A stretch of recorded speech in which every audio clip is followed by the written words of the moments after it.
قال ألم قل لك إنك لن تستطيع معي صبرا قال إن سألتك عن شيء بعدها فلا تصاحبني قد بلغت من لدني عذرا فانطلقا حتى إذا أتيا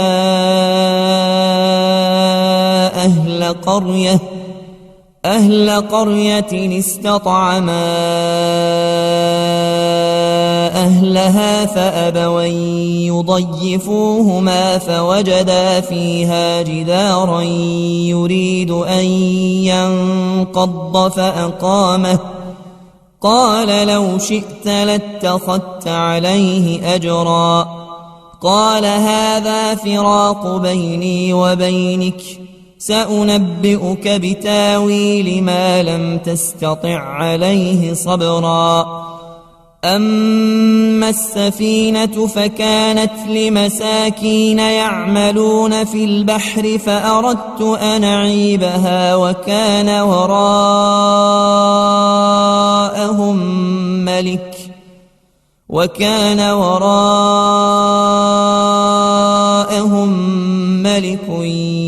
يأخذ كل سفينة غصبا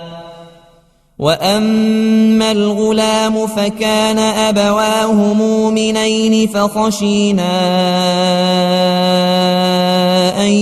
يرهقهما طغيانا وكفرا فأردنا أن يبدلهما ربهما خيرا منه زكاة وأقرب رحما وأما الجدار فكان لغلامين يتيمين في المدينة وكان تحته كنز لهما وكان أبوهما صالحا فأراد ربك أن يبلغا أشدهما ويستخرجا كنزهما رحمة من ربك وما فعلته عن أمري ذلك تاويل ما لم تسطع عليه صبرا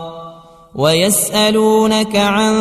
ذي القرنين قل سأتلو عليكم منه ذكرا إنا مكنا له في الأرض وآتيناه من كل شيء سببا فاتبع سببا حتى إذا بلغ مغرب الشمس وجدها تغرب في عين حمئة ووجد عندها قوما قلنا يا ذا القرنين إما أن تعذب وإما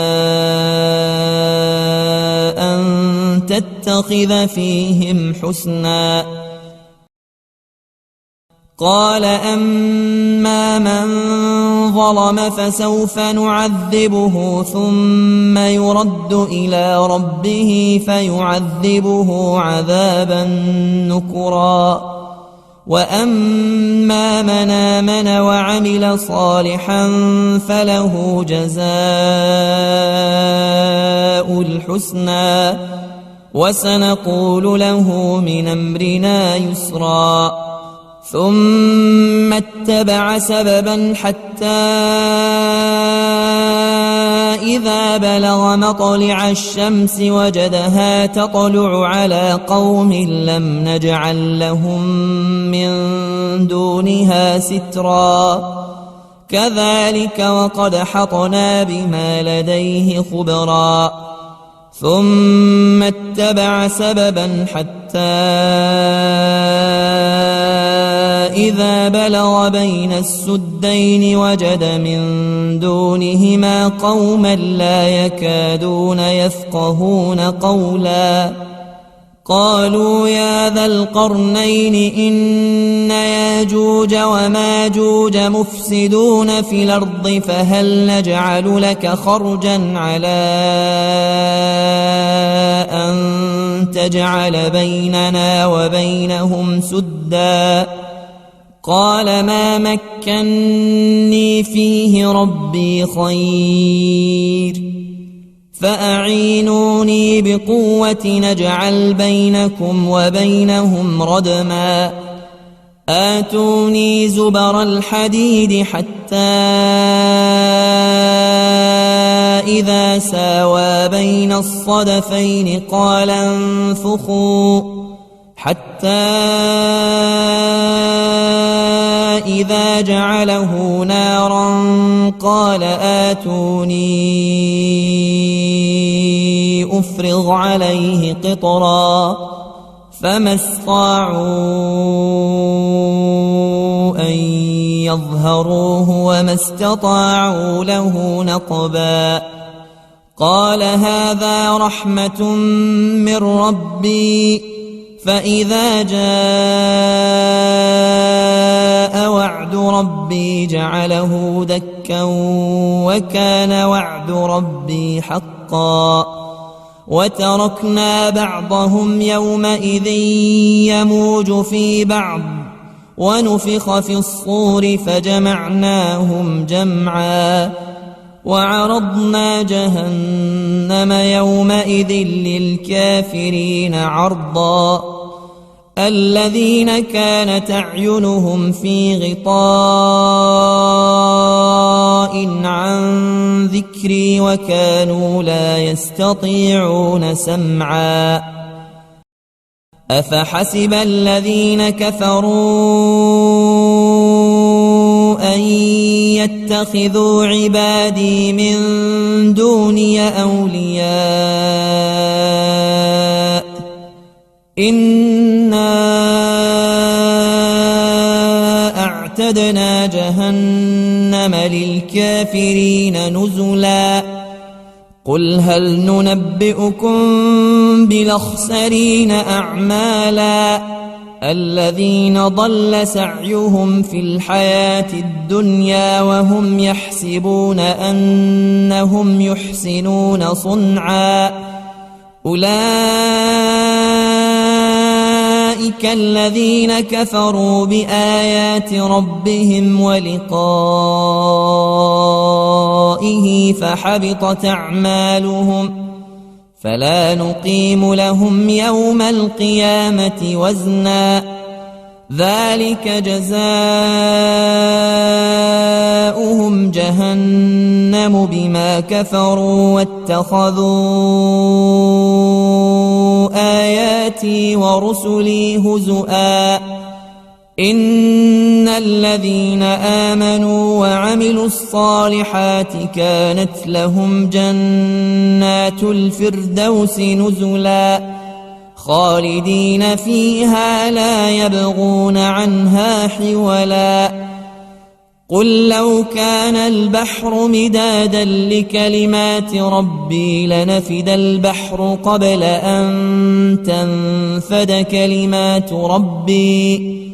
قبل أن تنفد كلمات ربي ولو جئنا بمثله مددا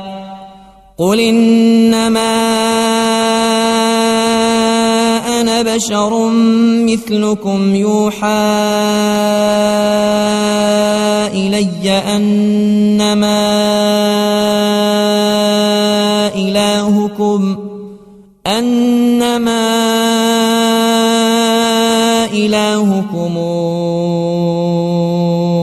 إله واحد فمن كان يرجو لقاء ربه فليعمل عملا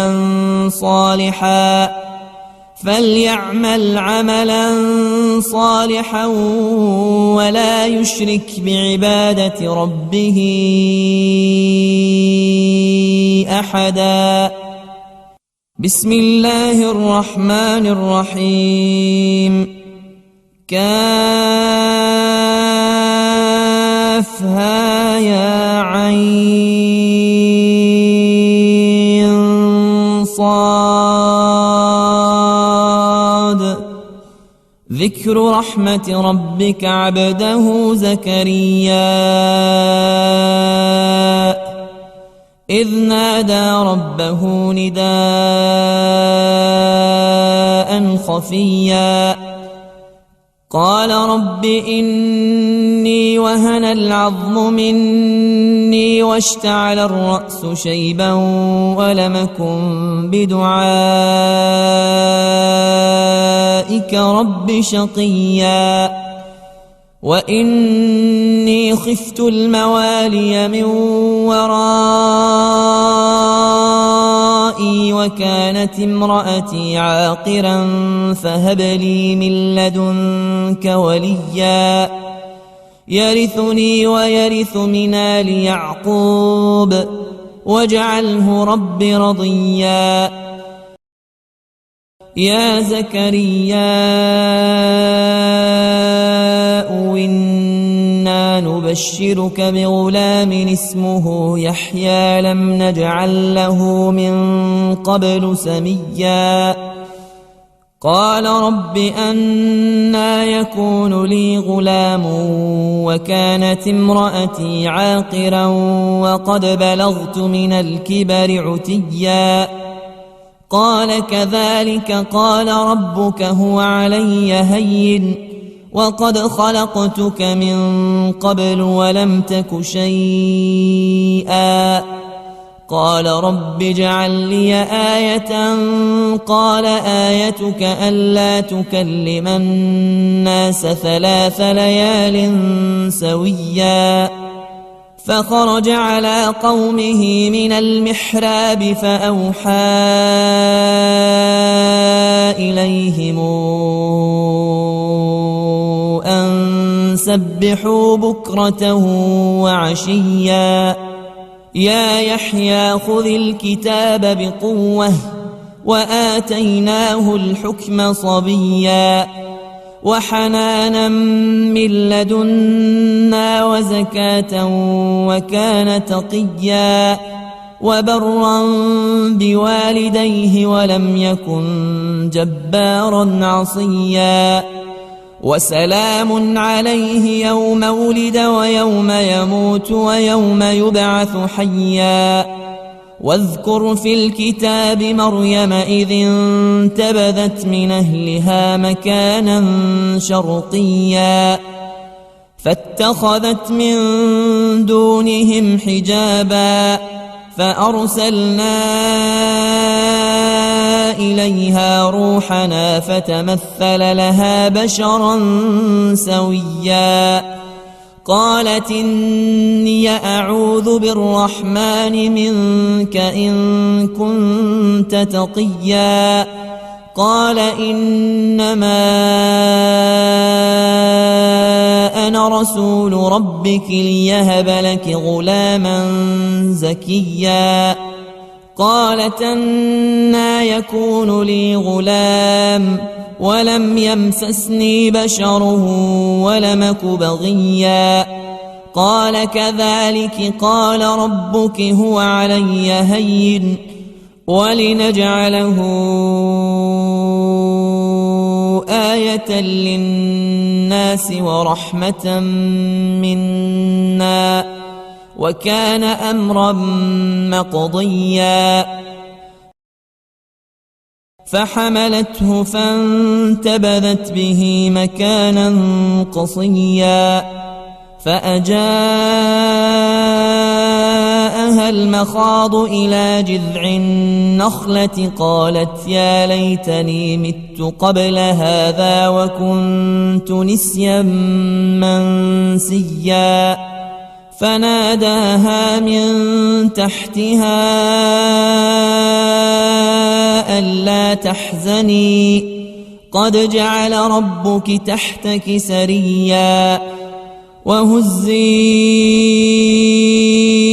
إليك بجذع النخلة تساقط عليك رطبا جنيا فكلي واشربي وقري عينا فإما ترين من البشر أحدا فقولي إني نذرت للرحمن صوما فلنكلم اليوم إنسيا فأتت به قومها تحمله قالوا يا مريم لقد جئت شيئا فريا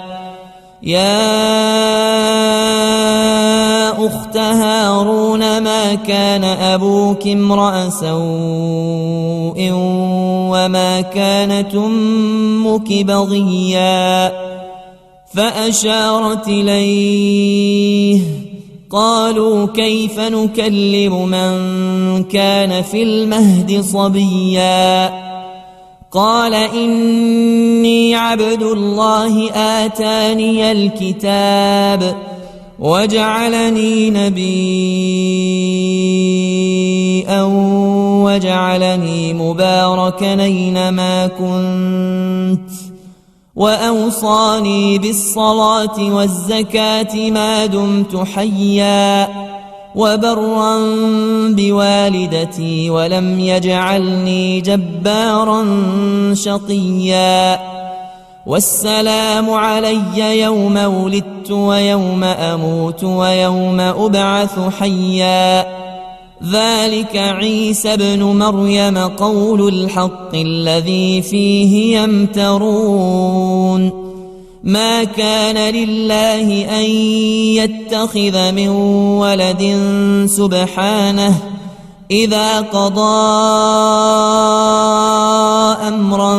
فإنما يقول له كن فيكون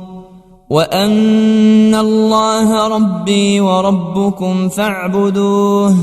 هذا صراط مستقيم فاختلف الأحزاب من بينهم فويل للذين كفروا من مشهد يوم عظيم أسمع بهم وأبصر يوم ياتوننا لكن الظالمون اليوم في ضلال مبين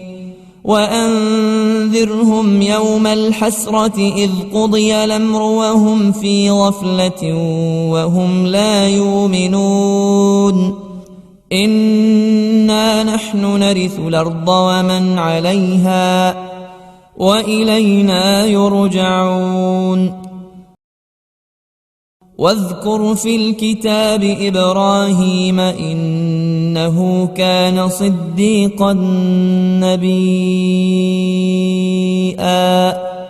إذ قال لأبيه يا أبت لم تعبد ما لا يسمع ولا يبصر ولا يغني عنك شيئا يا أبت إني قد جاءني من العلم ما لم ياتك فاتبعني أهدك صراطا سويا يا أبت لا تعبد الشيطان إن الشيطان كان للرحمن عصيا يا أبت إني أخاف أن يمسك عذاب من الرحمن فتكون للشيطان وليا قال أراغب أنت عن آلهتي يا إبراهيم لئن لم تنته لأرجمنك واهجرني مليا قال سلام عليك سأستغفر لك ربي إنه كان بي حفيا وأعتزلكم وما تدعون من دون الله وأدعو ربي عسى ألا أكون بدعاء ربي شقيا فلما اعتزلهم وما يعبدون من دون الله وهبنا له إسحاق ويعقوب وكلا جعلنا نبيا ووهبنا لهم من رحمتنا وجعلنا لهم لسان صدق عليا واذكر في الكتاب موسى إنه كان مخلصا وكان رسولا نبيا وناديناه من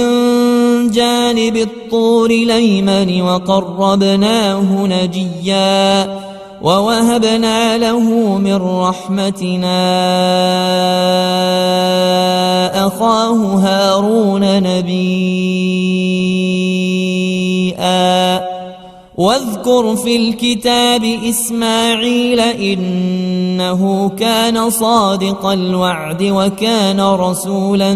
نبيا وكان يأمر أهله بالصلاة والزكاة وكان عند ربه مرضيا واذكر في الكتاب إدريس إنه كان صديقا نبيا ورفعناه مكانا عليا أولئك الذين أنعم الله عليهم من النبيين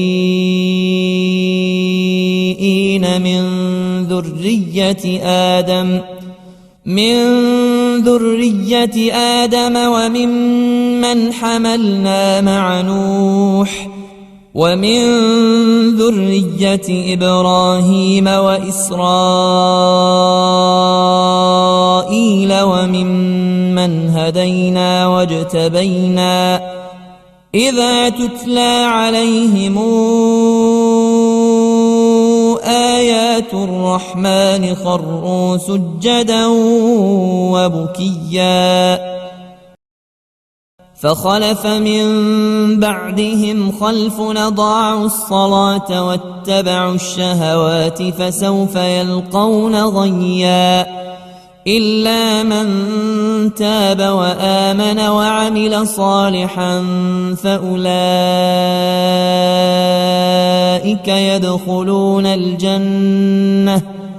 فأولئك يدخلون الجنة ولا يظلمون شيئا جنات عدن التي وعد الرحمن عباده بالغيب إنه كان وعده ماتيا لا يسمعون فيها لغوا إلا سلاما ولهم رزقهم فيها بكرة وعشيا تلك الجنة التي نورث من عبادنا من كان تقيا وما نتنزل إلا بأمر ربك له ما بين أيدينا وما خلفنا وما بين ذلك وما كان ربك نسيا رب السماوات والأرض وما بينهما فاعبده واصطبر لعبادته هل تعلم له سميا ويقول الإنسان أإذا ما مت لسوف أخرج حيا أولا يذكر الإنسان أنا خلقناه من قبل ولم يك شيئا فوربك لنحشرنهم والشياطين ثم لنحضرنهم حول جهنم جثيا ثم لننزعن من كل كل شيعة أيهم أشد على الرحمن عتيا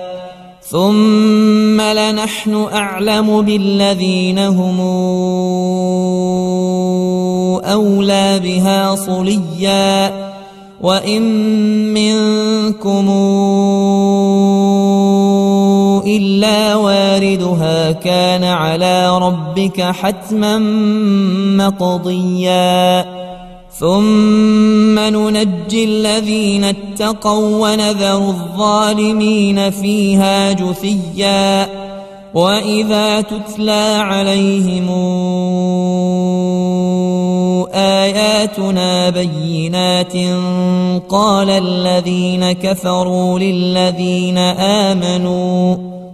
قال الذين كفروا للذين آمنوا أي الفريقين خير مقاما وأحسن نديا وكم أهلكنا قبلهم من قرن هم أحسن أثاثا ورئيا قل من كان في الضلالة فليمدد له الرحمن مدا حتى إذا رأوا ما يوعدون إما العذاب وإما الساعة فسيعلمون من هو شر مكانا وأضعف جندا ويزيد الله الذين اهتدوا هدى والباقيات الصالحات خير عند ربك ثوابا وخير مردا أفرأيت الذي كفر بآياتنا وقال لأوتين مالا وولدا أطلع الغيب أم اتخذ عند الرحمن عهدا كلا سنكتب ما يقول ونمد له من العذاب مدا ونرثه ما يقول وياتينا فردا واتخذوا من دون الله آلهة ليكونوا لهم عزا كلا سيكفرون بعبادتهم ويكونون عليهم ضدا ألم تر أنا أرسلنا الشياطين على الكافرين تؤزهم أزا فلا تعجل عليهم إنما نعد لهم عدا يوم نحشر المتقين إلى الرحمن وفدا ونسوق المجرمين إلى جهنم وردا لا يملكون الشفاعة إلا من اتخذ عند الرحمن عهدا وقالوا اتخذ الرحمن ولدا لقد جئتم شيئا إدا يكاد السماوات يتفطرن منه وتنشق الأرض وتخر الجبال هدا أن دعوا للرحمن ولدا وما ينبغي للرحمن أن يتخذ ولدا إن كل من في السماوات والأرض إلا آتي الرحمن عبدا لقد أحصاهم وعدهم عدا وكلهم آتيه يوم القيامة فردا إن الذين آمنوا وعملوا الصالحات سيجعل لهم الرحمن ودا فإنما يسرناه بلسانك لتبشر به المتقين وتنذر به قوما لدا وكم أهلكنا قبلهم من قرن هل تحس منهم من أحد أو تسمع لهم ركزا. بسم الله الرحمن الرحيم. طه ما أنزلنا عليك القرآن لتشقى إلا تذكرة لمن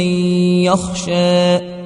تنزيلا ممن خلق الأرض والسماوات العلى الرحمن على العرش استوى له ما في السماوات وما في الأرض وما بينهما وما تحت الثرى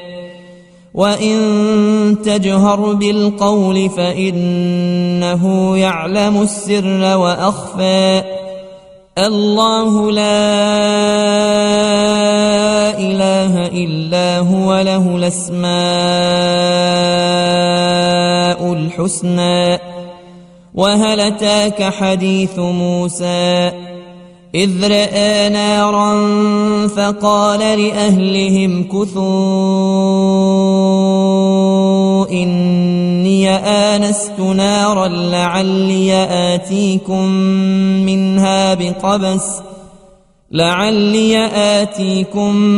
منها بقبس وجد على النار هدى.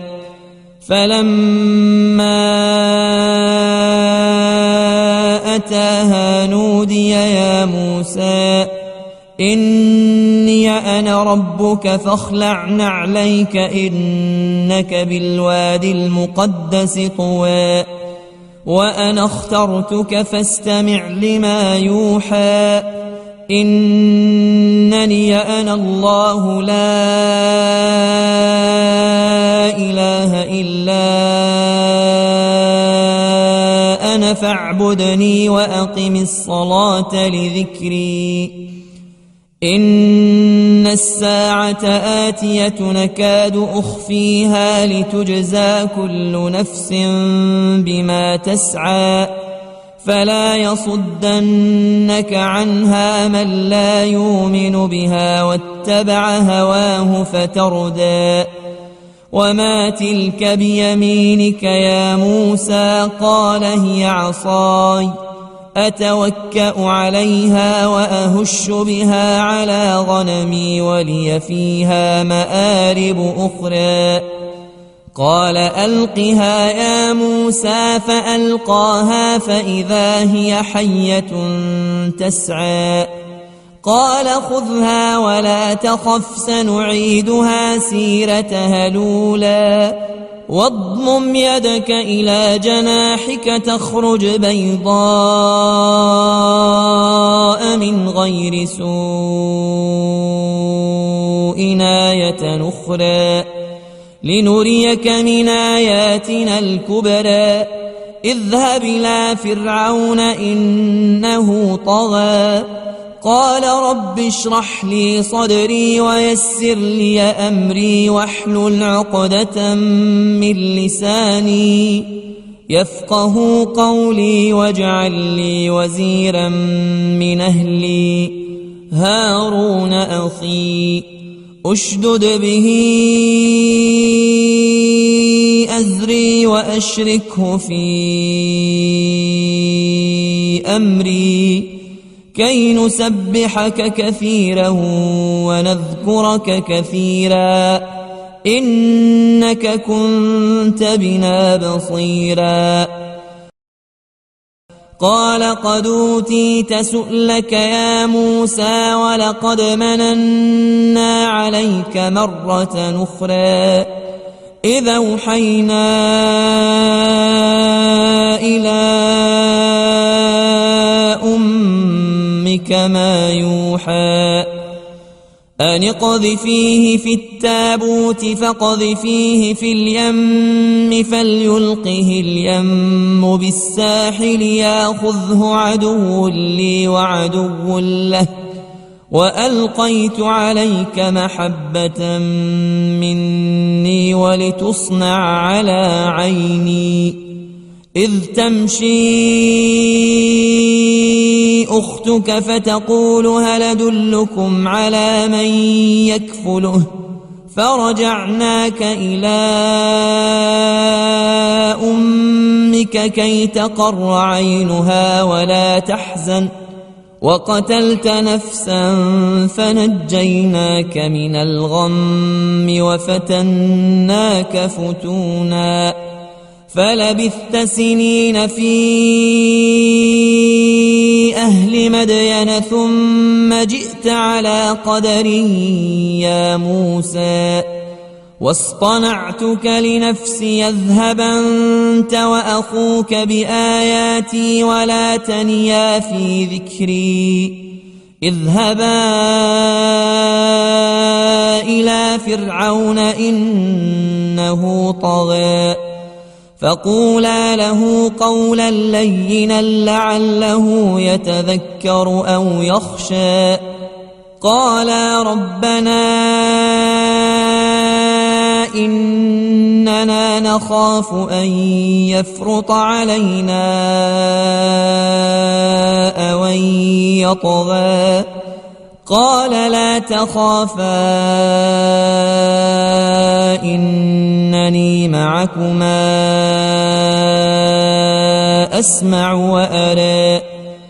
فاتياه فقولا إنا رسولا ربك فأرسل معنا بني إسرائيل ولا تعذبهم قد جئناك بآية من ربك والسلام على من اتبع الهدى إنا قد أوحي إلينا أن العذاب على من كذب وتولى قال فمن ربكما يا موسى قال ربنا الذي أعطى كل شيء خلقه ثم هدى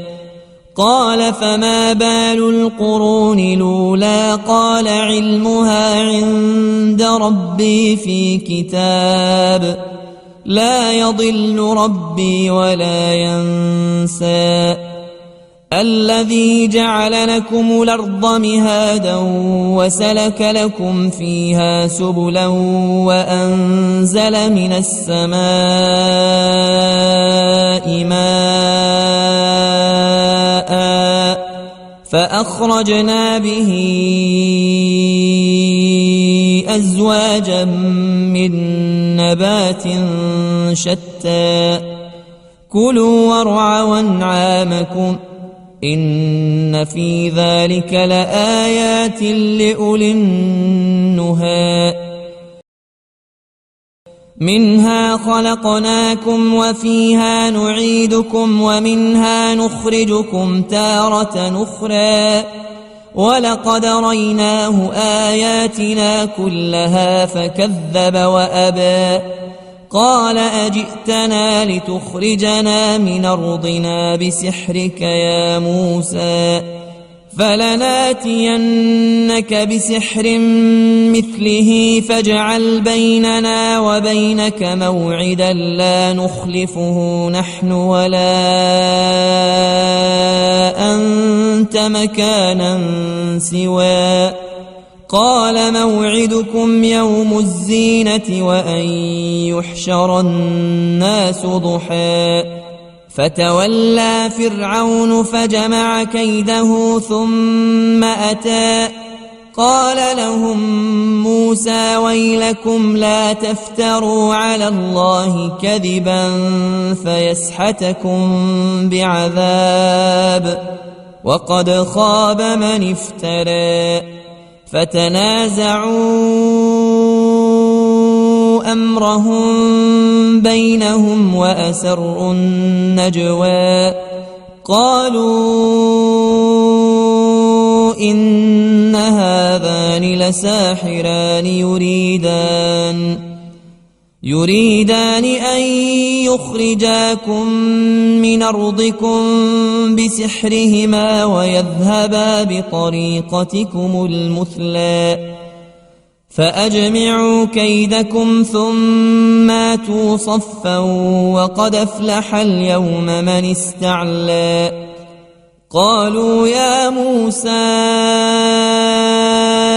إما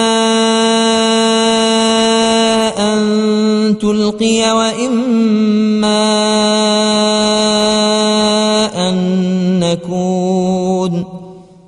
وإما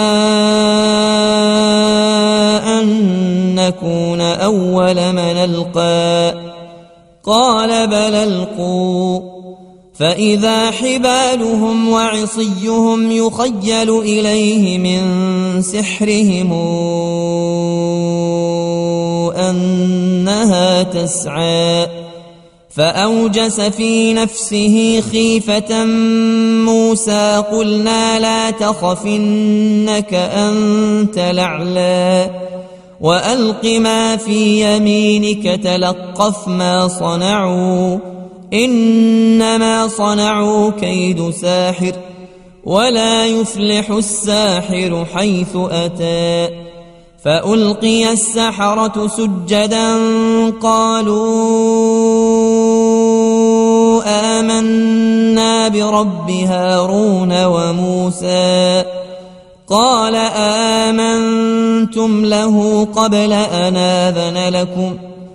إنه لكبيركم الذي علمكم السحر فلأقطعن أيديكم وأرجلكم من خلاف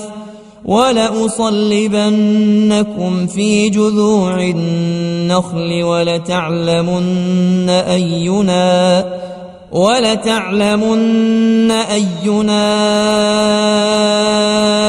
أشد عذابا وأبقى قالوا لن نوثرك على ما جاءنا من البينات والذي فطرنا فاقض ما أنت قاض إنما تقضي هذه الحياة الدنيا إنا آمنا بربنا ليغفر لنا خطايانا وما أكرهتنا عليه من السحر والله خير وأبقى إنه من يات ربه مجرما فإن له جهنم لا يموت فيها ولا يحيا ومن ياته مؤمنا قد عمل الصالحات فأولئك لهم الدرجات العلى جنات عدن تجري من تحتها الأنهار خالدين فيها وذلك جزاء من تزكى ولقد أوحينا إلى موسى أن اسر بعبادي فاضرب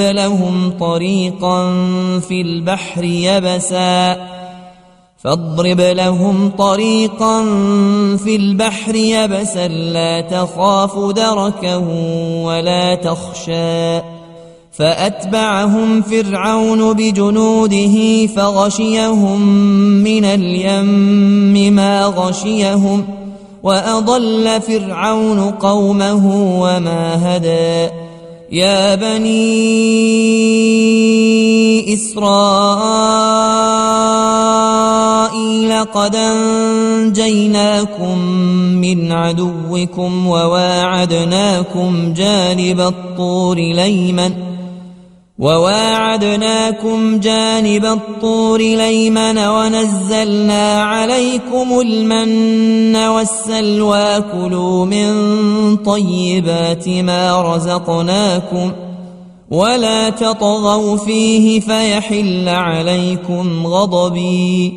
ومن يحلل عليه غضبي فقد هوى وإني لغفار لمن تاب وآمن وعمل صالحا ثم اهتدى وما أعجلك عن قومك يا موسى قال هم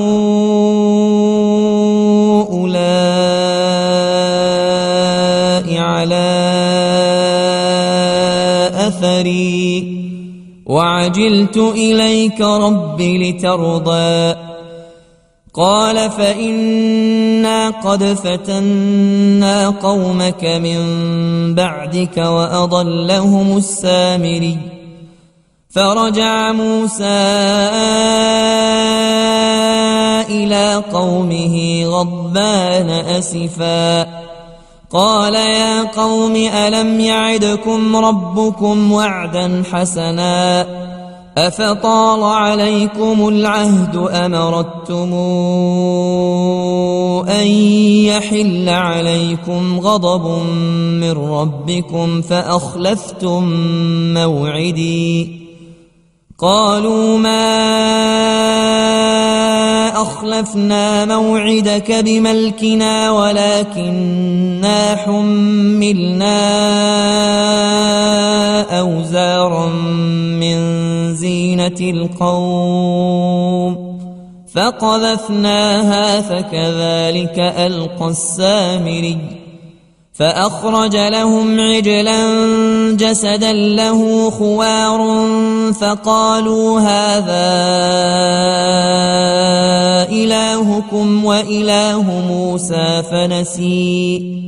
أفلا يرون ألا يرجع إليهم قولا ولا يملك لهم ضرا ولا نفعا ولقد قال لهم هارون من قبل يا قوم إنما فتنتم به وإن ربكم الرحمن فاتبعوني وأطيعوا أمري قالوا لن نبرح عليه عاكفين حتى يرجع إلينا موسى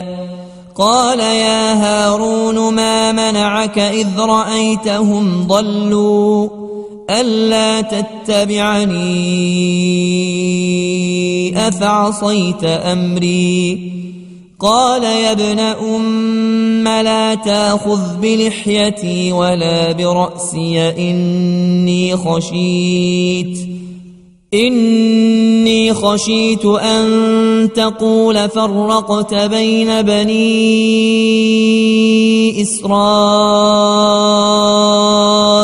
ولم ترقب قولي قال فما خطبك يا سامري قال بصرت بما لم يبصروا به فقبضت قبضة من أثر الرسول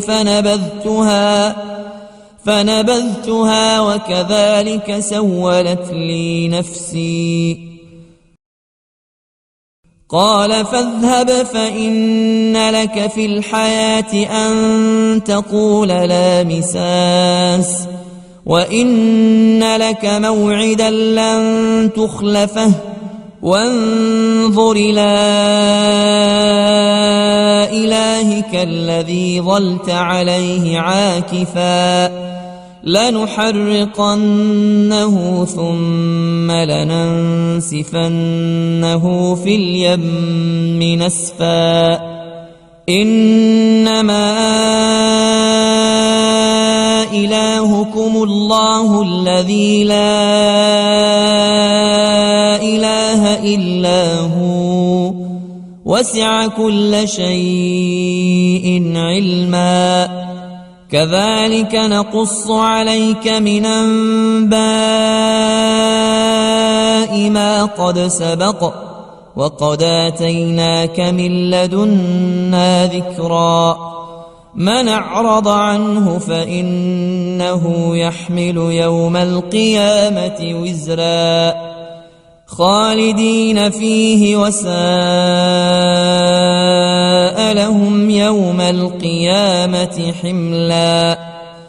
يوم ينفخ في الصور ونحشر المجرمين يومئذ زرقا يتخافتون بينهم إن لبثتم إلا عشرا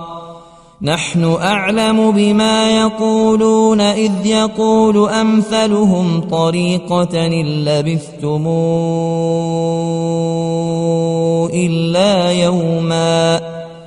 ويسألونك عن الجبال فقل ينسفها ربي نسفا فيذرها قاعا صفصفا لا ترى فيها عوجا ولا أمتا يومئذ يتبعون الداعي لا عوج له وخشعت الأصوات للرحمن فلا تسمع إلا همسا يومئذ لا تنفع الشفاعة إلا من أذن له الرحمن ورضي له قولا يعلم ما بين أيديهم وما خلفهم ولا يحيطون به علما وعنت الوجوه للحي القيوم وقد خاب من حمل ظلما ومن يعمل من الصالحات وهو مؤمن فلا يخاف ظلما ولا هضما وكذلك أنزلناه قرآنا عربيا وصرفنا فيه من الوعيد لعلهم يتقون أو يحدث لهم ذكرا فتعالى الله الملك الحق ولا تعجل بالقرآن من قبل أن يقضى إليك وحيه وقل رب زدني علما ولقد عهدنا إلى آدم من قبل فنسي ولم نجد له عزما وإذ قلنا للملائكة اسجدوا لآدم فسجدوا إلا إبليس أبى فقلنا يا آدم إن هذا عدو لك ولزوجك فلا يخرجنكما من الجنة فتشقى إن لك ألا تجوع فيها ولا تعرى وإنك لا تظمأ فيها ولا تضحى فوسوس إليه الشيطان قال يا آدم هل أدلك على شجرة الخلد وملك لا يبلى فأكلا منها فبدت لهما سوآتهما وطفقا يخصفان عليهما من ورق الجنة وعصى آدم ربه فغوى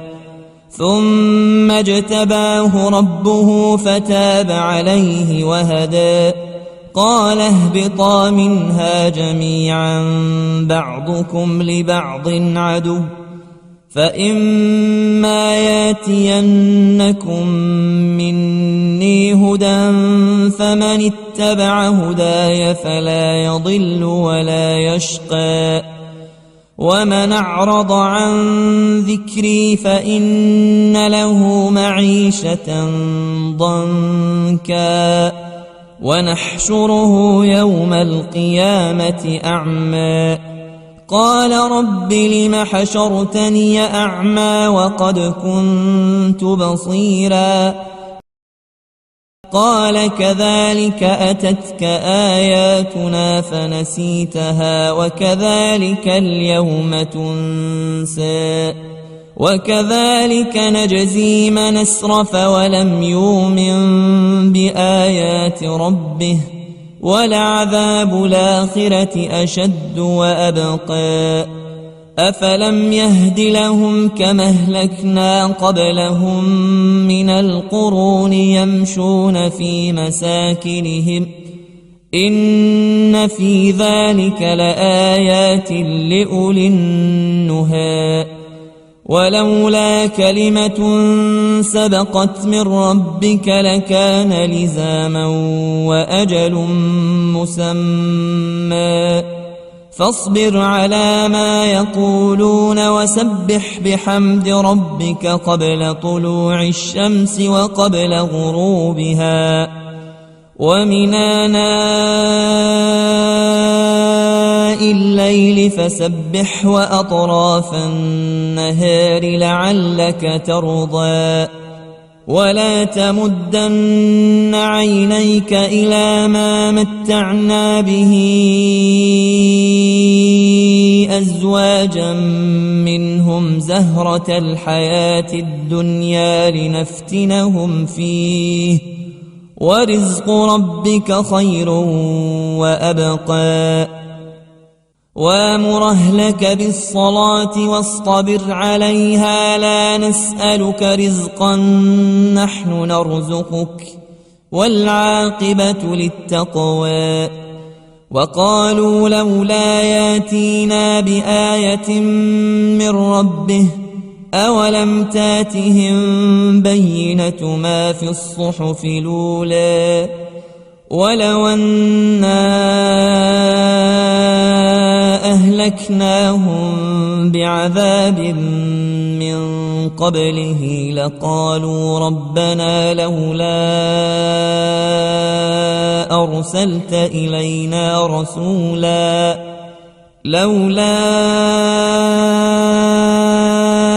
أرسلت إلينا رسولا